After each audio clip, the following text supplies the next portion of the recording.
उत्तर प्रदेश की राजनीति में 15 मार्च की तारीख इस बार बेहद खास और अहम मानी जा रही है। इस दिन को लेकर सभी राजनीतिक दलों में अभी से हलचल और उत्साह साफ नजर आ रहा है।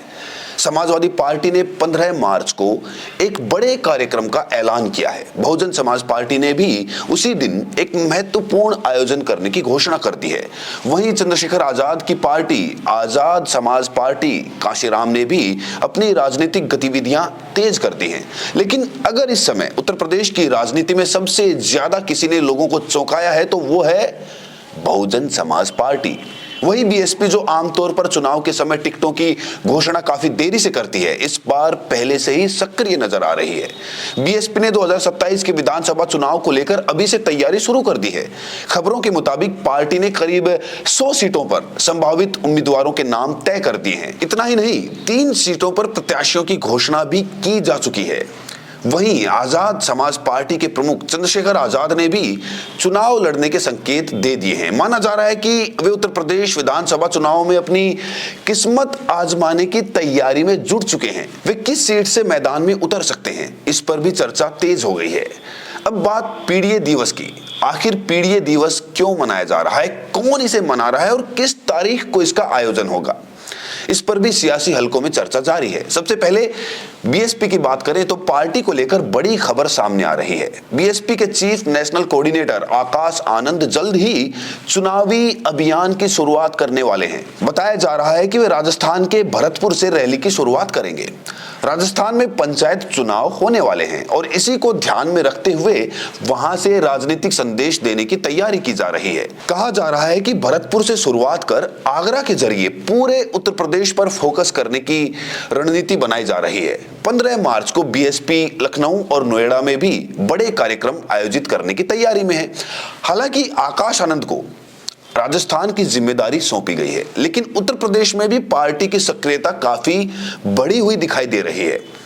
अभी चुनाव की तारीखों की घोषणा भी नहीं हुई है, लेकिन बीएसपी ने टिकटों को लेकर मंथन शुरू कर दिया है, जिससे साफ है कि पार्टी इस बार पहले से ज्यादा तैयारी के साथ मैदान में उतरने की रणनीति बना रही है। सूत्रों के हवाले से बड़ी जानकारी सामने आ रही है कि उत्तर प्रदेश की 403 विधानसभा सीटों में से लगभग 100 सीटों पर बीएसपी ने संभावित उम्मीदवारों के नाम तय कर लिए हैं। इतना ही नहीं, 3 सीटों पर प्रत्याशी घोषित किए जाने की भी खबर है। बताया जा रहा है कि सहारनपुर से पार्टी ने फिरोज आफ्ताब को उम्मीदवार बनाया है। इसके अलावा झांसी की माधवगढ़ सीट से आशीष पांडे के नाम की घोषणा होने की चर्चा है।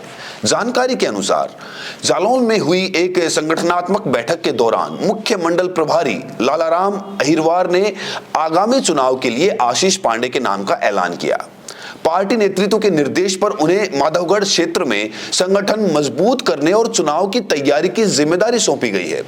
राजनीतिक जानकारों का कहना है कि इस कदम के जरिए बीएसपी एक बार फिर अपने पुराने सोशल इंजीनियरिंग फॉर्मूले को साधने की कोशिश में है। मिर्जापुर सीट को लेकर भी खबर है कि वहां प्रत्याशी का नाम तय कर लिया गया है। हालांकि इन नामों की आधिकारिक पुष्टि अभी सार्वजनिक रूप से नहीं की गई है। अंदरूनी सूत्रों का दावा है कि 100 सीटों पर नाम चिन्हित हो चुके हैं और 3 सीटों पर उम्मीदवार तय कर दिए गए हैं, लेकिन मीडिया के सामने औपचारिक घोषणा अभी बाकी है। अब बात चंद्रशेखर आजाद की। क्या वे आगामी उत्तर प्रदेश विधानसभा चुनाव में उतरेंगे? आपको बता दें कि चंद्रशेखर आजाद इस समय नगीना लोकसभा सीट से सांसद हैं और उनके विधानसभा चुनाव लड़ने को लेकर राजनीतिक हलकों में अटकलें तेज हो गई हैं। अब सबसे बड़ा सवाल यही है, क्या चंद्रशेखर आजाद उत्तर प्रदेश विधानसभा चुनाव में उतरेंगे? क्या कोई मौजूदा सांसद अपनी लोकसभा सदस्यता छोड़कर विधानसभा का चुनाव लड़ेगा? यही चर्चा इस समय राजनीतिक गलियारों में सबसे ज्यादा हो रही है। सूत्रों के अनुसार ऐसी अटकलें हैं कि चंद्रशेखर आजाद मेरठ की हस्तिनापुर विधानसभा सीट से चुनाव लड़ सकते हैं। कहा जा रहा है कि उनकी पार्टी की ओर से इस तरह के संकेत दिए गए हैं। हालांकि अभी तक कोई आधिकारिक घोषणा नहीं हुई है, लेकिन चर्चाएं तेज हैं। हस्तिनापुर सीट एक सुरक्षित सीट मानी जाती है। सुरक्षित सीट का मतलब होता है कि वहां से केवल अनुसूचित जाति या अनुसूचित जनजाति वर्ग का उम्मीदवार ही चुनाव लड़ सकता है। आम मतदाता वोट जरूर डालते हैं, लेकिन उम्मीदवार उसी वर्ग से होना अनिवार्य होता है।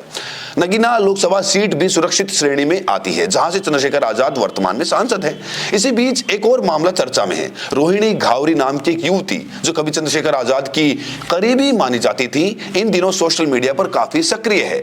उन्होंने हाल ही में एक पोस्ट में लिखा कि अगर चंद्रशेखर आजाद चुनाव लड़ेंगे तो उनकी हार तय है और जमानत भी जब्त हो सकती है।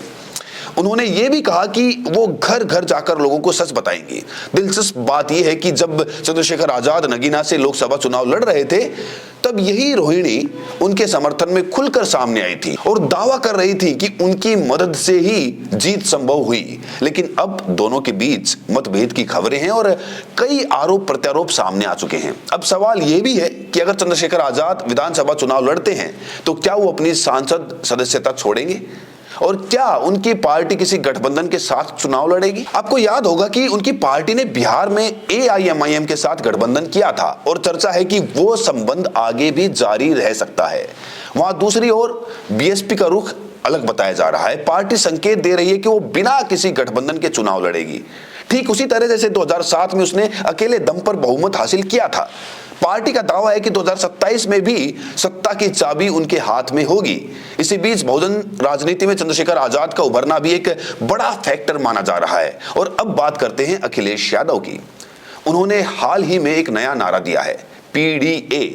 यही नारा इस समय राजनीतिक बहस का केंद्र बना हुआ है। PDA का मतलब है पिछड़ा, दलित और अल्पसंख्यक। हालांकि समय समय पर इस शब्द की व्याख्या अलग अलग ढंग से की जाती रही है, लेकिन फिलहाल इसे इन तीन वर्गों के राजनीतिक गठजोड़ के रूप में पेश किया जा रहा है।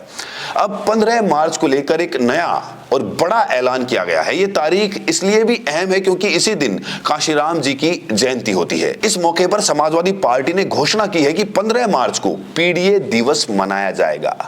पोस्टर और बैनर छपने शुरू हो चुके हैं और खासतौर पर लखनऊ में इसकी तैयारियां दिखाई दे रही हैं। राजनीतिक जानकार इसे एक बड़ी रणनीतिक चाल मान रहे हैं। कभी लोहिया विचारधारा की राजनीति करने वाली पार्टियां बहुजन और सामाजिक न्याय की लाइन पर जोर देती नजर आ रही है। वहीं बहुजन समाज पार्टी पहले से ही बहुजन राजनीति की बात करती रही है। हालांकि समय के साथ उसका नारा बहुजन से सर्वजन की ओर बढ़ा है। अब देखना यह होगा कि PDA दिवस का असर जमीनी स्तर पर कितना दिखाई देता है। इसी बीच एक और नाम चर्चा में है, अलंकार अग्निहोत्री। पूर्व सिटी मजिस्ट्रेट रहे अलंकार अग्निहोत्री ने सरकारी सेवा से इस्तीफा देकर नई राजनीतिक पार्टी बना ली है, जिसका नाम राष्ट्रीय अधिकार मोर्चा बताया जा रहा है। उनके इस कदम को लेकर भी कई तरह की चर्चाएं हैं। क्या वे खुद चुनाव लड़ेंगे? अगर लड़ेंगे तो किसके वोट बैंक पर असर पड़ेगा, ये आने वाला समय बताएगा। फिलहाल तस्वीर यह है कि BSP ने 3 सीटों पर प्रत्याशी तय कर दिए हैं। हालांकि औपचारिक घोषणा भी बाकी है। चंद्रशेखर आजाद के हस्तिनापुर से चुनाव लड़ने की चर्चा तेज है और समाजवादी पार्टी ने PDA दिवस का ऐलान कर दिया है। उत्तर प्रदेश की राजनीति अब 2027 विधानसभा चुनाव की ओर बढ़ रही है। इसी साल पंचायत चुनाव भी होने वाले हैं, जिन्हें कई लोग सेमीफाइनल मान रहे हैं। माना जाता है कि जो दल पंचायत चुनाव में बेहतर प्रदर्शन करेगा, उसका मनोबल विधानसभा चुनाव में भी मजबूत रहेगा। अब सवाल आपसे है, क्या चंद्रशेखर आजाद को विधानसभा चुनाव लड़ना चाहिए? क्या BSP ने इतनी जल्दी टिकट तय करके सही रणनीति अपनाई है? और PDA की राजनीति कितनी प्रभावी होगी? अपनी राय जरूर साझा कीजिए और साथ में ये भी बताइए कि आप ये वीडियो देश के किस कोने से देख रहे हैं। बहुत बहुत शुक्रिया।